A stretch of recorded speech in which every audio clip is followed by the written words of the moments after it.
তুমি জীবনে বরকত পেতে চাও, সম্মান পেতে চাও, হৃদয়ের প্রশান্তি পেতে চাও, জিনা ব্যভিচার যেটা প্রেম দিয়ে শুরু হয়, জিনা ব্যভিচার যেটা প্রেম দিয়ে শুরু হয় নজরকে হেফাজত না করার কারণে, চক্ষুকে নিম্নগামী না করার কারণে।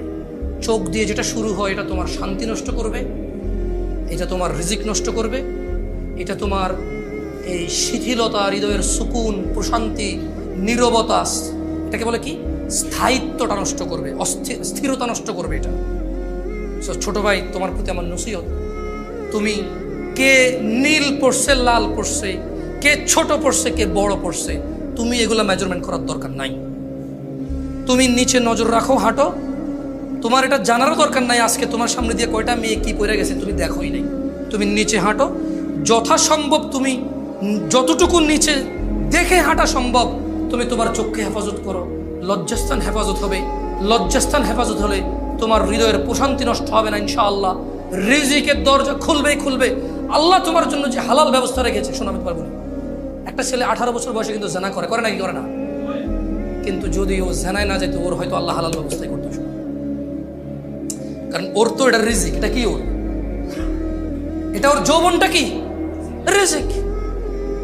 ও যে 17 বছর, 18 বছর, 20 বছর বয়সে জেনা ব্যভিচারে লিপ্ত হয়ে যাচ্ছে, কিন্তু ও যদি আল্লাহকে ভয় পেত আর শারীরিক চাহিদার জন্য আল্লাহর কাছে বলতো, আল্লাহ আমাকে ধৈর্য দাও, আমি রোজা রাখতেছি, আমাকে সাহায্য করো, আমাকে তৌফিক দাও, আমাকে উত্তীর্ণ করো, বিবাহ পর্যন্ত আমাকে তৌফিক দাও, তাহলে আল্লাহ যিনি রহমান, যিনি ওদুদ, প্রেমময়, তুমি আল্লাহর ভয়ে জেনা বাদ দিলা, আল্লাহর কাছেই চাইলা, ধৈর্য আল্লাহর জন্যই ধরলা, আশা আল্লাহর কাছেই করো, তিনি কি তোমাকে ফেরাবে?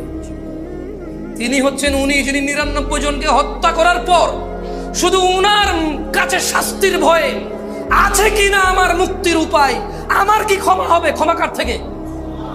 তাহলে ওই যে বনি ইসরায়েলের ঘটনা, ও 99টা মানুষকে মারার পর কার কাছে ক্ষমার জন্য? ক্ষমা হবে কিনা ব্যাকুল হয়ে গেছে। কার কাছের জন্য? আল্লাহ থেকে। ওকে যাদেরকে মেরে ফেলছে তাদের কাছের জন্য। ও তো টেনশন করতেছে যে আমাকে কি মাফ করবে কেউ, আল্লাহ কি আসে যে আমাকে মাফ করবে, বা আমার কি ক্ষমা হবে? 99টা মারার পরও কি ক্ষমা পাবো আমি? আল্লাহ কি ওর জন্য জমিনকে কাছে করে দেয় নাই? এই মাটি তুমি এক চুল নাড়তে পারবা?